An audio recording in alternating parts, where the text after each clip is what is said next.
Gott am Morgen, Gottes Segen, ich wünsche dir einen schönen Tag. Ons Bibelvers van Deus van Johannes 3 vers 18. Van denk ik, de ons bekendste Bibelvers is für viele Menschen. Da sagt, Gott ist der Welt so viel wert, dat hij zijn eensjen sehen jeef, dat all die an am Läwen nicht verloren gehen, aber dat eewje Läwen haben.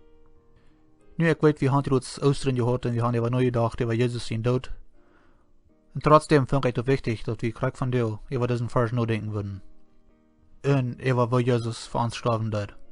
Hast du mal über neu gedacht, wo sagt Christus während den Reich an die Kreuzigung gelitten hat, für dich und für mich? Stell dir alle Weide vor, der er gelitten hat. Willst du am der Dornenkron auf seinen Kopf sagen? Willst du am der Truhe geschlagen wird? Willst du am der Hängen in Feucht genagelt wird? Die Weide machten sehr schreckliche was sein.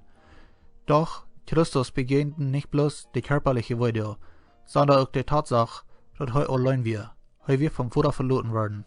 Und der vollkommene Sinn Gottes, der stirbt den grausamsten Tod. Den Tod, den die schlimmsten Übeltäter der Tod leiden müssen. Jesus, der stirbt für alle Menschen auf dieser Welt.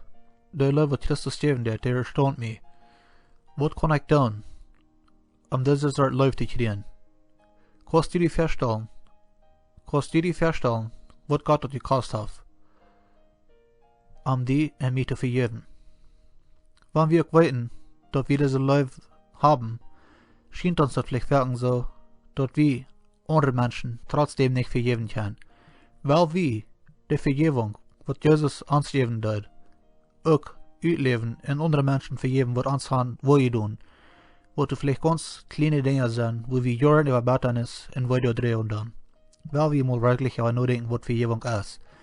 Während Jesus zu dem Kreuz hängen dort, wird er verspart von der Schächer, der mit Amt die schließlich werden. Nur dem, dass einer von ihnen Jesus beobachten dort und zugehört hat, merkt er, dass Jesus seine Verfolger leben dort und dass er willens wir, ihn zu vergeben. Und das Schächer du am Kreuz, das kriegt die Büße über sein vergangenes Leben. Jesus, der kurz vor diesem noch von diesem Mann verspart wird, verjährt ihm, du abbesteht und verspricht ihm, du das ewige Leben. Euer Jesus starb, seht ihr, dort ist vollbracht. Ich denke, er hat mehr damit gemeint, als bloß, dass sein Leben zu eng wird, sondern er meint, dass der Lösungsplan vollendet wird. Durch den Tod hat er das möglich gemacht, dass du und ich keine Lös werden. Preis Gott dafür, dass Jesus nicht tot blieben wird.